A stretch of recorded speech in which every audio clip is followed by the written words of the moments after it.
Hello. Happy Friday to everyone out there.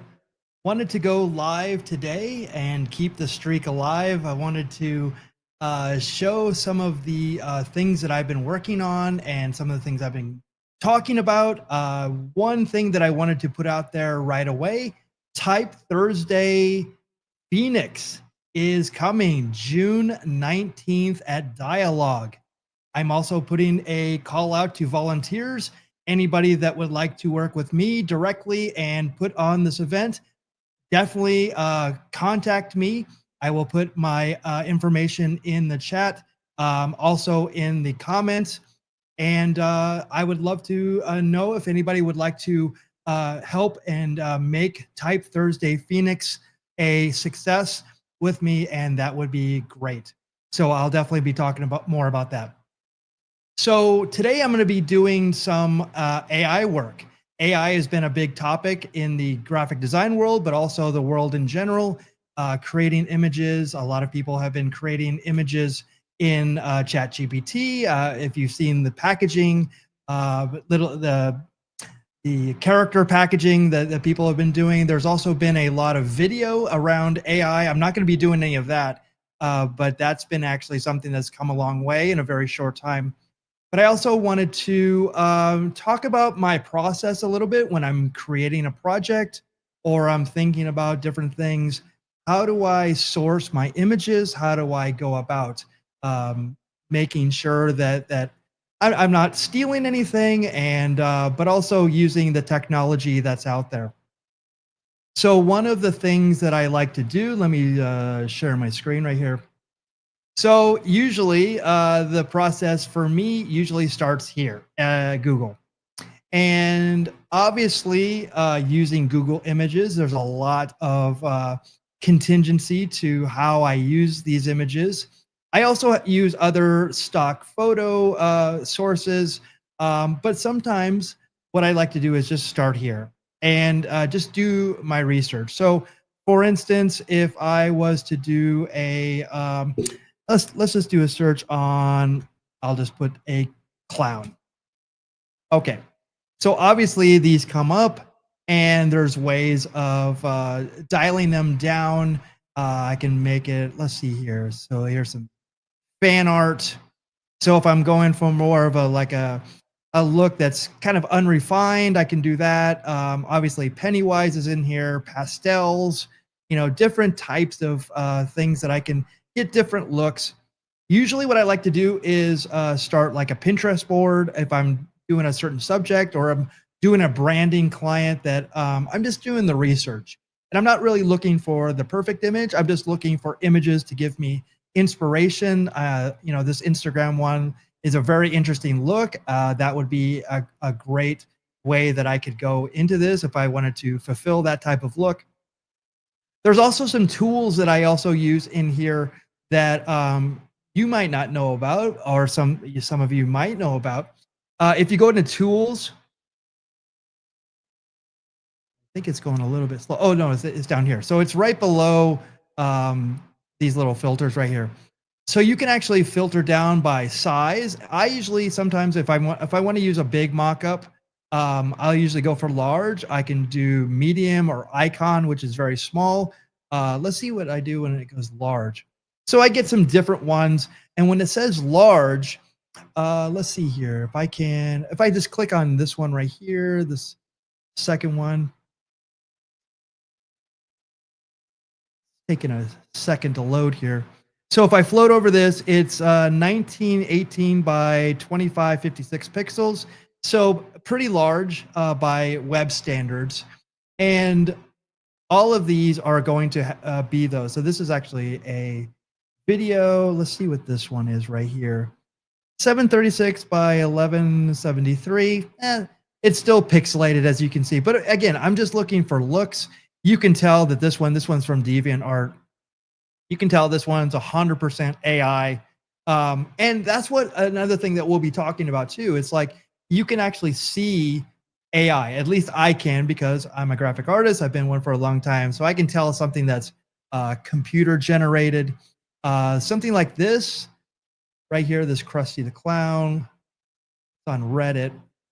Yeah, so this is, if you wanted to achieve this type of look, you'd either have to do it by hand or you'd have to be very, very specific in your prompts. So that is the extra added effort that you need to put in if you're trying to achieve these types of looks.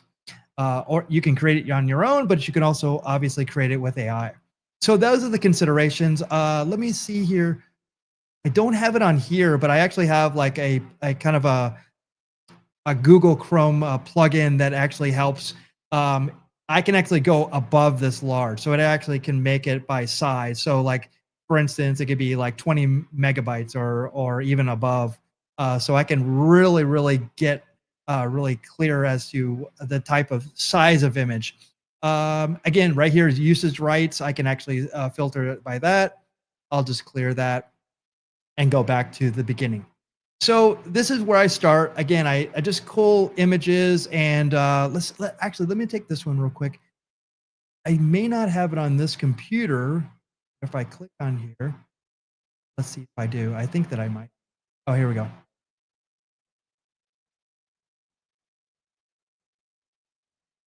Let's see here. Yeah, okay. So I actually have a plugin right here. So I can actually save it to my Pinterest. So I have boards that I use. So I actually can go through these, click on this, and then I can save it to my Pinterest board. And that's usually the process that I go through when I'm trying to formulate the things that I'm trying to emulate or try to get a feel of, or a color combination that looks really cool, but just getting my artistic mind going. And this is the way that I would approach that. Usually I take it to here. I usually try to do stock images. I have a Adobe stock plan. I have other stock plans that I use here, but I try to think to myself, like, how can I do this effectively, but also affordably? Again, I have to keep track of this sometimes. So if I, pay for a stock image, I want to make sure that it's licensed. Then I can use that in my project and I can use it in my client projects. So I just want to be compliant with all that.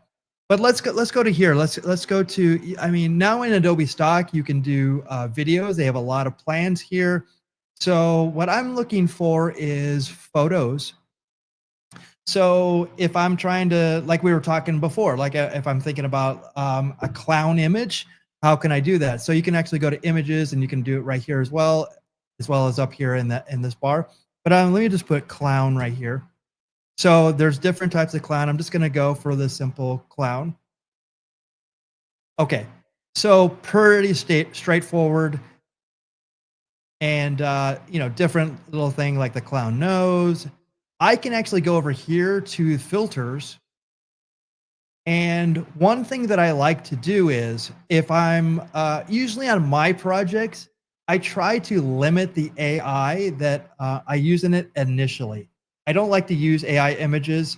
I like to use more real images and then enhance them. And that's just my personal preference as an artist.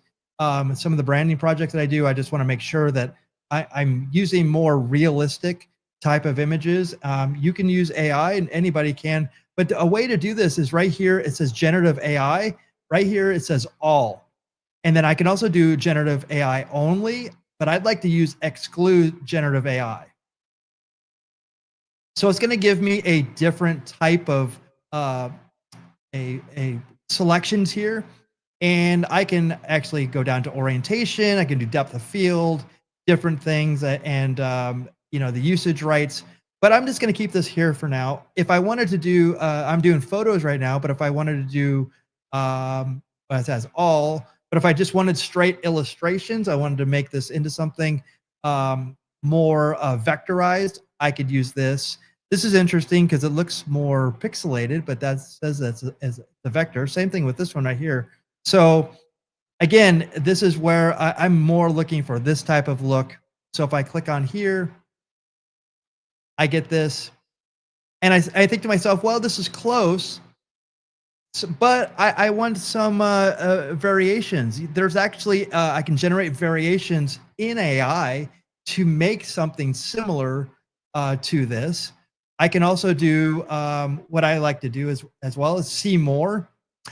This one doesn't have very many variations, but usually some of the photography will have different variations on things. So you can actually vary your looks right here. Okay, so usually, okay, so Adobe Stock, let me go back here. Another thing that's new, it says customize up here. I'm actually going to click on this because this is new. You see these little stars right here. So I think that it's my indication here is this is AI related, generative AI related. So much like I was telling you before about how I take Pinterest and I try to create boards and search the internet, which would take time and curation and an artist's eye. Now I can take this and I can use search images and customize the results and come up with some of these mood boards, I believe. So let me, if I do clown again, just being consistent here.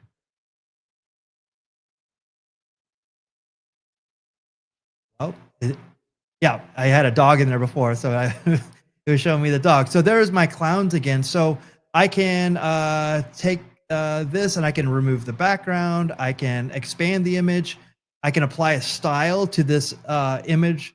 I can also apply different compositions. So let me do this. Let me click on that. All right. So it actually went to a new page, which I don't think I wanted to do. Customize with that. So let's expand.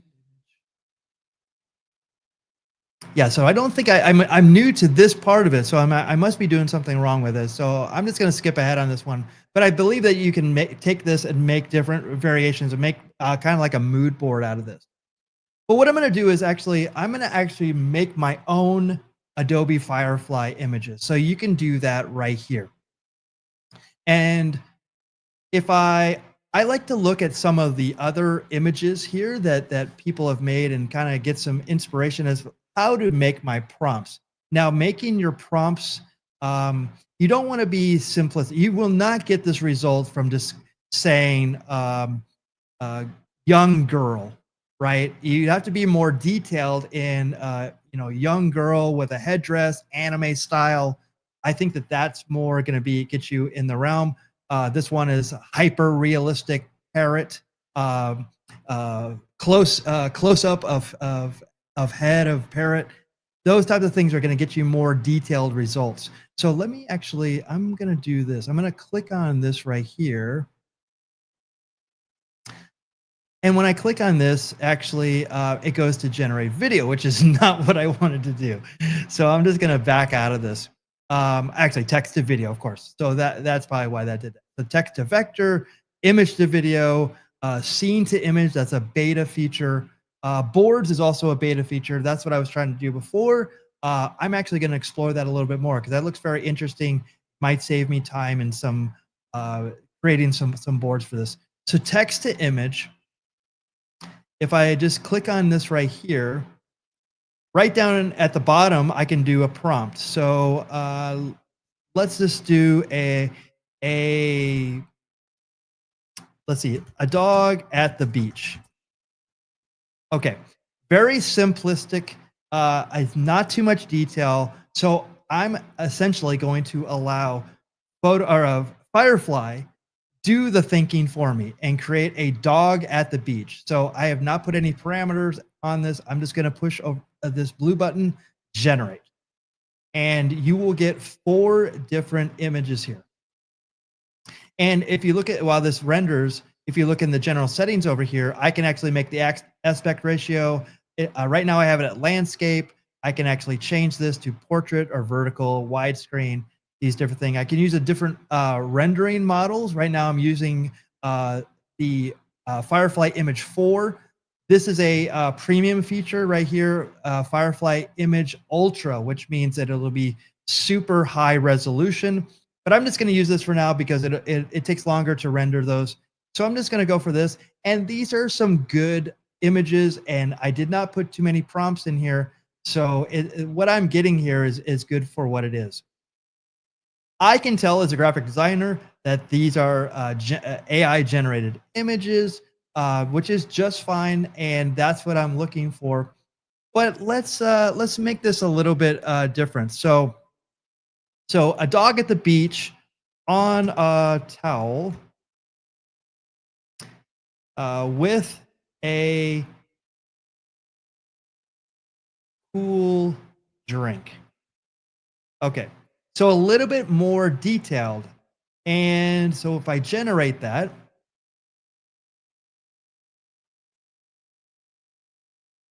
there you go. So you can see just a slight prompt gives you much different results, all very good. And if I like any of these, which let's say that I like this one, I like the composition of this one.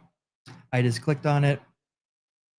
You can actually go to here and there's edit options. So I could either like open this in Photoshop Web, I can download it, but I actually want to make some variations off this picture in detail. So I can actually generate a video of this, which I will do in subsequent lessons here. I could do a generative fill, which means I could select an area and fill it with different things, but I'm actually going to generate similar. So if I generate similar, it takes that picture and it's going to make different versions of this picture. So very similar yet different. So again, I like a lot of these. They're very good. A little too sharp for me, and that's what I'm going to show in later lessons.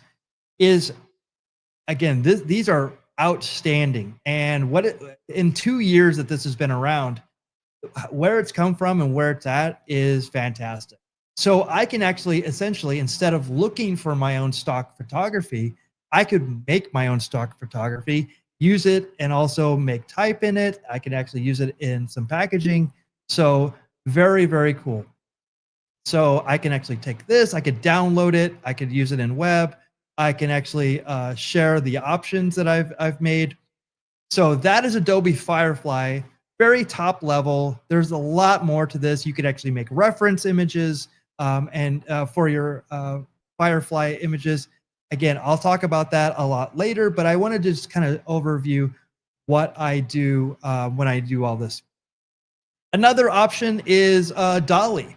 DALL-E is a very, very, it was actually the first AI that I actually started with, and it kind of blew my mind at first. It's actually now up to DALL-E 3. And making these types of images, which are very, very detailed, would have been very hard to do from scratch. And now just doing prompts, you get these super detailed, very well compositioned images. And again, just doing these types of looks. So actually, I'm going to take this. So this is, let's see here. Yeah. So the great thing about this is I always look at these pages and look for inspiration. If I ever wanted this type of look, this kind of etched black and white look, I look at the prompts. So an ink sketch style illustration of a small hedgehog holding a piece of watermelon with its tiny paws, taking little bites with its eyes closed in delight. Obviously, this nailed it. So DALL-E is an upgrade from, Firefly could do this. Actually, let me see. I'm going to do something. I'm actually going to take this prompt and see what Firefly gives me if I do this. So I'm going to put that prompt in there, an ink sketch style illustration, put it in here, and what will Firefly give me? Hopefully, it's something that's close to this. Very similar. I'm actually amazed at how close this one. Let's see, Dolly had this one. I like this one a lot better, and Dolly, but Firefly did a pretty good job of this. I'm actually kind of surprised that it actually put the red watermelon in there. This one doesn't have it, but actually, I could take this and actually make something out of it and put my touches into it. Not let all the AI do it, but I could actually make this and put it into an environment as well. But I think it did a pretty good job here. Another advantage of this is using it in Chat GPT. So Dolly now has that ability. If you, I have the Chat GPT Plus, and I believe that it works in the base version, but I can't be sure of that. I've always had the Plus because I use it for a lot. I use it for everything daily, so I invest in it for. So $20 for me is a small investment for everything that it does for me. But if you were to do this, and go to here to add photos and files, you just click on that right here. Actually, I'm sorry. I'm going to go to here. This is the choose tool right next to it. So choose tool, and I'm going to create an image. So I'm going to do that. And if I can describe an image, I'm going to use that same prompt. So see what Dolly gets in here, if it'll be close to what I saw, and or maybe if it's different. But let's just try it in these different platforms and see what we get.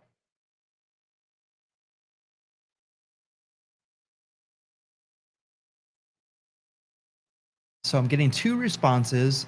It's going to ask me which one I like better. I will go with it. Taking a second here. It's 100 degrees here in Arizona, so my room is warm. I'm not sure if the internet is warm, but my computers are definitely heating up. So, but it's rendering out here, and this is pretty amazing that we're actually getting a similar result to what I saw here. Go back here. So this is the result that it was here, which I like a lot. But this looks more well when it's formulating here. Looks like more of a sketch for sure. So more looks like a pencil sketch than an ink sketch. I think this looks more like an ink sketch right here, but this is pretty close. I'm just going to say I prefer this response. So there you go. So we get this image right here. It's actually off the page. I'm not sure why. But I can actually download this right here, and I can use this image that I've created. So Dolly is within Chat GPT, and that's the way that I would use it. The exciting part of this is, and I don't think a lot of people have used this, so I'm excited to kind of share this. I've been using Midjourney for about 2 years now. And as I look back here, I'm actually going to go to the beginning. Midjourney is outstanding. I actually use this. Let me go back to the beginning here. So yeah, the first time I used it was like in 2023. I was doing some patterns that were seamless. I actually just made like little fire. I actually made a pizza rat for a project that I was doing. I actually noticed that, and this is something that you'll see in AI images. It does not really do great with text, and but it did okay. I mean, this was what year? This is in 2023. Some good, some bad. I mean, when I saw this, I create a graphic of a phrase 3 years displayed in bold lettering.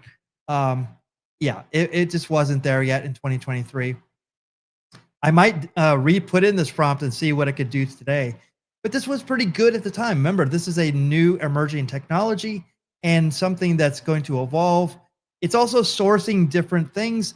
Firefly uses the Adobe Creative like platform. So all the images are approved. This is it kind of scrapes the internet. It has some other things that it takes from. Let me see if I can find one. Um, this was the kind of the issue that I had with it. I don't know. I know that I had this, but some of the images that I actually would create with Midjourney actually would sometimes have the artist's signature in them. So it was pulling from different things. So again, the ethical version of this. Oh, let's see if I can see this. I'm going to pull this right here. I see some type at the bottom of this. Yeah, you can see it right here at the bottom. There's some text right here. So again, the ethics of this are still for me. It's I try to use this as more as composition and kind of see what's possible, taking elements from this, but not just taking it, making it, and then uploading it as my artistic work, because I that's just not the way that I do anything of mine. But let's just go up here. I still have that prompt up here. So now doing it in Midjourney is a little bit different. I have to go backslash imagine, or is it,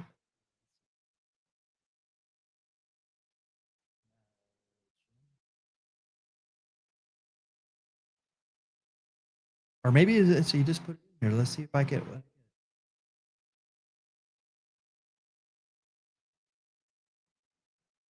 Oh, okay. So I've never used it on the web. I usually use it. I have Discord.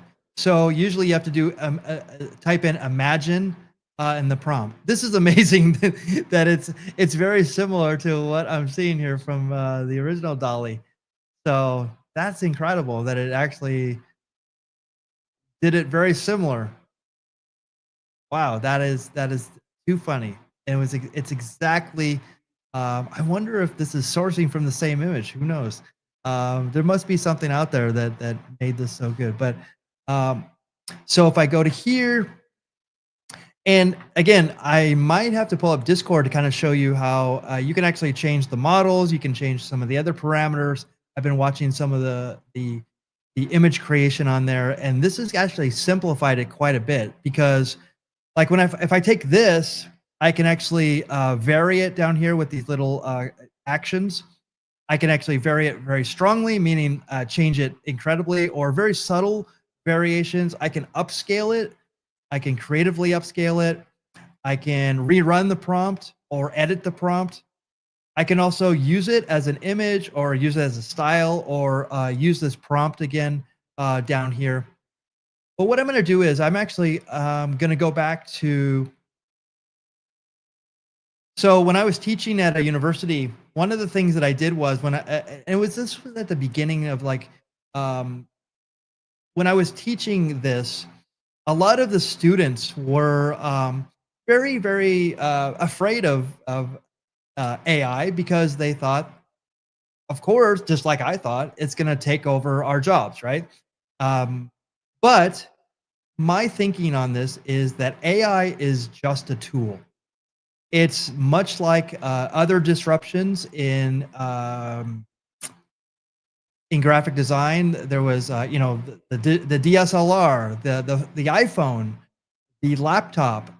There was a time when painting was a disruption in art, or photography was a disruption in art. So these things are just other ways to be creative, is the way that I look at it. And if we embrace and use them, the technology, it may be shunned upon, or it might be used and might be the new wave. So there's really no way of knowing it because it's so new. And but you can see at the time that I was doing this, which was 2023, it's still having trouble with typography. So I love typography. So if you have that skill, you're going to be ahead of this. Eventually, it'll catch up, I believe. But let's take something that I did before, and I want to use it and see what the current prompt would be. Actually, let me go back here. So I had my students actually give me the prompt, and In 2023, the prompt was a happy pink giraffe holding a cat with pink cowboy boots floating in space with a cowboy hat on. So that was the prompt that I did in 2023. I believe that I did it in 2024 to show how far it had come. But let me just put this in here. I'm just going to do it again. So put that in there and see what it gives me. So the other one I did in 2023, this is 2025. So what is it? What is it going to give me here? And the version is 6.1. The version was from before.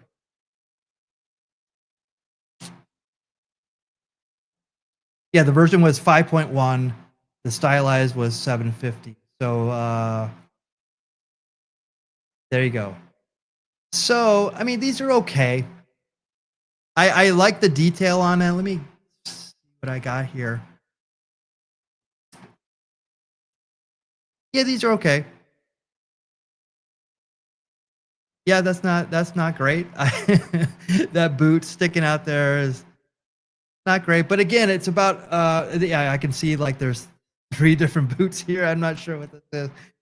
Again, the AI technology, it's amazing, it's fascinating, it's really exciting, but again, it's not there. In some forms, I think it's about the prompts. You have to get super detailed, almost like a paragraph to get the prompts that you want. And I believe that doing that, you're going to get a lot more. Like, for instance, in this case, I did an oil painting of a chrome knight holding a flaming sword in a desert. The big variable here is at golden hour. So I'm actually specifying that type of look. So if you look at this right here, the sun is actually down by the horizon, and that gives a certain look to this. Actually, I'm going to use this again. Let's see if I can use this. I'm going to put this prompt in again, see what it gets me. And again, this is much different experience on web than it would be in Discord. When I use it in Discord, I have a little bit more control over the parameters. So if I just put that prompt in there, again, this model is 6.1, so it should do very well here and get a lot of detail.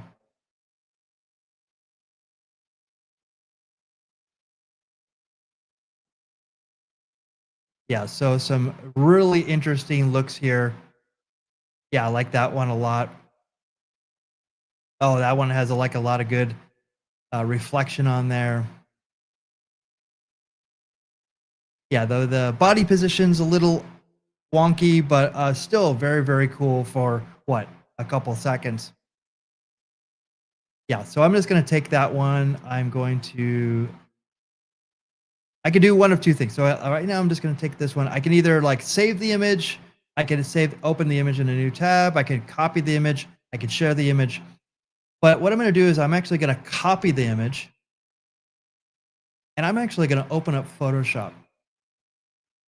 So very rarely do I take these images and just say, okay, I just did the prompt and that's it. I'm good. I'm now a graphic artist. No, I feel like this is just a starting point. So a lot of these elements that I use in my work, I generate or I look for in stock photography or I use the composition of what it is. And it's just a starting point. So what I'm going to do is I'm just going to create a new file.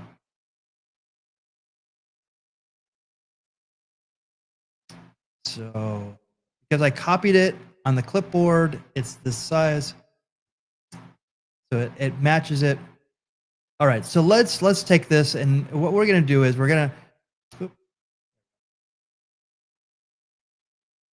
I'm going to turn on my Cursor Pro and my Keystroke Pro. So you can kind of see what I'm doing here if I use keystrokes. Okay, so let's say that I actually want to make the background, take it out a little bit or push it back or make the image kind of pop off the page. So what I'm going to do is I'm going to select the subject here. So let's see what this does. So if I select the subject, so this is in Photoshop. This is Photoshop beta. So what's really cool is it actually did a really great job. Now I have this set to using the cloud. If I didn't, it would probably be a little bit more choppy. But I'm just going to take this image and what I could do a couple things here. I could actually um, Command C, which is copy what my selection is, and I can just Command V, and what it does is it just makes it on a blank background. Okay. Or I could take this image with this layer. I could remove the background, which is essentially doing the same thing. So move background. I just click that button. So what it did is this time it created a mask. So the option click, there's my mask. And whatever's white is going to show through. Whatever's black, it's going to block out. So there's different ways of doing this. But it's also trying to achieve what you're trying to achieve here. So, all right. So if I have this, I go back to it. You can see this white layer. If I click off that, you can see the transparent background. Okay. So I'm going to click that back on. If I wanted to make, I'm just going to take this color right here. I'm going to select a color. Let's just say, select something in here. Actually, let me do a gray. So if I select that background, option delete, that will make this gray. All right. So if I shift and then select the mask, I can turn on and off this mask. Okay. And what's interesting too is I can take this. So this is straight black and straight white. But if I use the levels here, I could actually, if I go to output levels and I make this gray, I can actually bring back, move this, I can bring back some of this background here, let it show through a little bit. So bring that back. So you can see this gray background is, you can actually see it, but there's a little bit coming through. So it actually makes it, a different look from before. If I were to turn off this mask, that's what it was before, but I can push that back a little bit. So using gray, let's say that I just want to make this a little bit darker. Get that darker blue. So select that background layer. So see how it just gives it a different look. If I were, that is what it was before, but then if I let that come through, so that's how you get a different look of maybe a darker look. I can also kind of do something interesting too here. I can actually go to create a new layer. If I wanted this to kind of have a little bit more depth instead of just being kind of flat, I'm just going to take this right here. I'm going to go to my gradient. I'm going to go to basics. I'm just going to reset this right here. It's on reverse right now, which I want that on the left. I want my gradient on the left. But right now it's this foreground colors right here. So I actually want it to be black. So I just put black and white. You can also on the keyboard push X. And so let me select a blue color. You can see here. So if I put X, it'll switch those colors back and forth. So you can see that. And I can just click this button right here to just do black and white. And if I have this layer 3, I'm just going to type gradient. Okay. And if I take the gradient, I'm going to select it here in the toolbar. And I just pull down. Oh, not what I wanted. Right now, so this is something in Photoshop beta that I was showing last week. The method right here is stripes. So that's new. So that if I do stripes, it's actually going to make a straight line in this, but that's not what I want. I want it to be a pixelated gradient. So I'm just going to do linear right here. Select that. And if I pull down on this, you can see that it creates a darker look. If I wanted to keep that desert background, but make the background a little bit darker, I could do that. Then I can use the layer blending right here and give it a darker look. I'm just gonna do. Well, actually, that's kind of cool. I can do like a dissolve if I wanted to, but that's just overkill. I'm just gonna put multiply for now, and and if it's not dark enough, you can actually take it right here. I'm just gonna open this up a little bit. I can actually double up this. I can do it as many times as I want, but you get the point. So the thing that I love doing, so this is one of my favorite parts. So I noticed that my overall picture is kind of dark. The detail is there, but we can actually get better detail in this. So how do we do that? So one thing I like to do is I'm actually going to take this. I'm actually going to duplicate it. Okay. So I'm actually going to take this background and duplicate that as well. So this is going to just be my background. And so I have two of the backgrounds, but what I want to do is I want to save one of these. So if I mess up, I just know that I have another one. I'm just going to turn that off. But let me pull this down. Oop. Okay. So because I have this other one, I can mess up this one as much as I want. All right. So I'm going to try and bring out some of the highlights, some of the more detail in this. So how would I do that? So I'm just going to click on this layer. Now I can do this one of two ways. I can either I can go into levels, Command L. I can actually I can make it darker. I can just make it lighter. I can do the midtones right here. But I'd rather do it another way. And you can also use curves. Let me show you curves really quickly. So adjustments, curves, there it is under image. So a lot of people like using curves because they're a little bit more flexible and they're a little bit more precise. So using the S curve, using it down here. So you get different looks here. I'm not very good at curves. Oh, actually, if I pull this over here, it gives it a really good look. But you can see I lose a lot of the flame, so you have to be kind of conscious that it does the whole image. But I like the fact that I got a lot of the detail out here. But usually what I like to use is this. I'm going to go to filter. Right here is camera raw filter. Okay.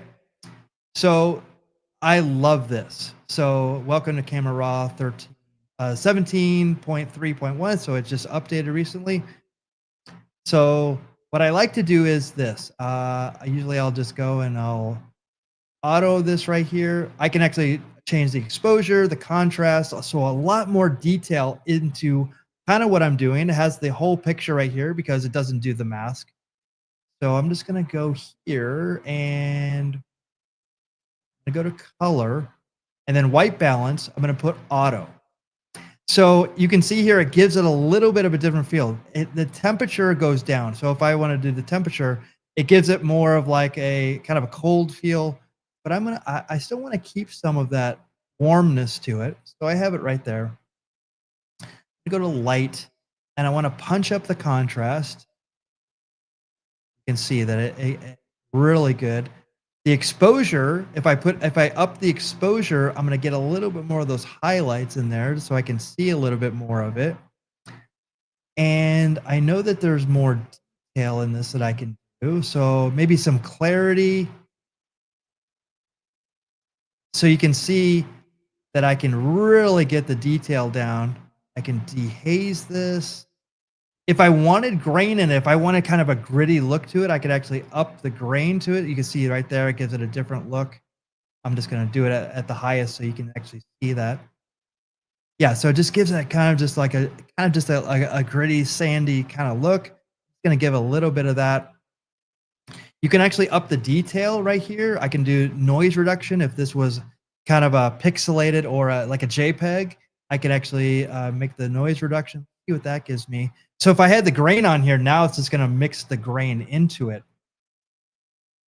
Let's just play around with some of these settings. I can actually sharpen it a bit. So let's see if I can do this.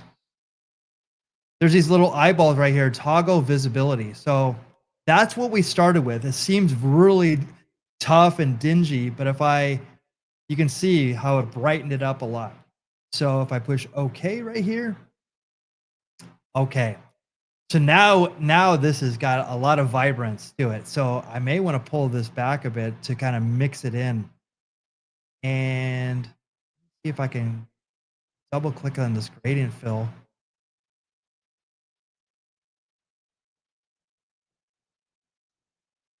If I double click right here, so this is set to black. If I go down here on its bottom, I can get that color. I can get maybe just sample some of this color right here. So more of a gold.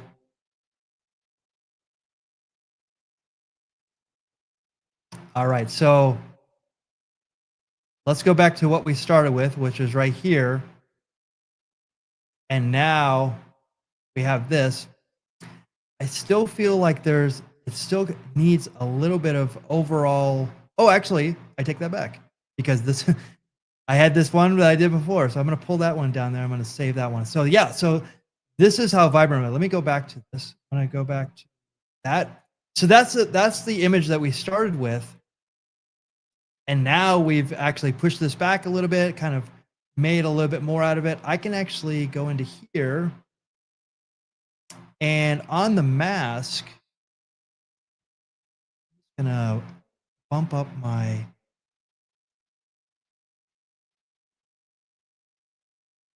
so if I up the size of the brush, yeah. So if I let me just show you the mask right here. So if I have this mask and I just could do that, it creates like this nice gradient right there. But I want this on the where the oops, behind the mask. If I actually do it on the photo, you can see it darkens it, which is not what I want. So Command Z on that one. So right here on the mask, and you see that it's set to white. If I do this right here, look at that. Gives it that nice glow that I wanted. And I can also, watch this, I'm going to do it on the head. I could do it on the shoulder. I could do it on the hip. So it just brings in those shiny parts that I'm looking for. So this is an example of how I don't just rely on AI for my images. But if I do use AI images, I can take them, enhance them, recolor them, and make them exactly what I want them to be in the compositions that I need. Again, it's the AI is not the stopping point. It's actually the starting point. So I hope that that helped anybody out there. I'd love to do some more of these types of videos and showing kind of like my process, kind of my considerations, what I think about. And if you got value out of this video, like, subscribe, all that fun jazz. I will be back hopefully next week with another tutorial. I'd love to hear your comments about if this helped you, if there's something else I can go into, maybe some constructive criticism, how I could do these videos better. But I'm trying to just, go to the gym every week and come online, show some expertise, and show you my process about how I do some of this stuff. So my name is Michael Mondragon. I'm a branding designer. I'm an Adobe community expert. I am also a Type Thursday Phoenix chapter lead. So June 19th, wanted to promote that again. Looking for volunteers, any volunteers that are in the Phoenix area, Tucson, Flagstaff, I'm also looking for you. So if you're interested in that, I'd love to talk to you. So thank you. Happy Friday. Happy Memorial Day. We'll see you next week. Good night, everyone.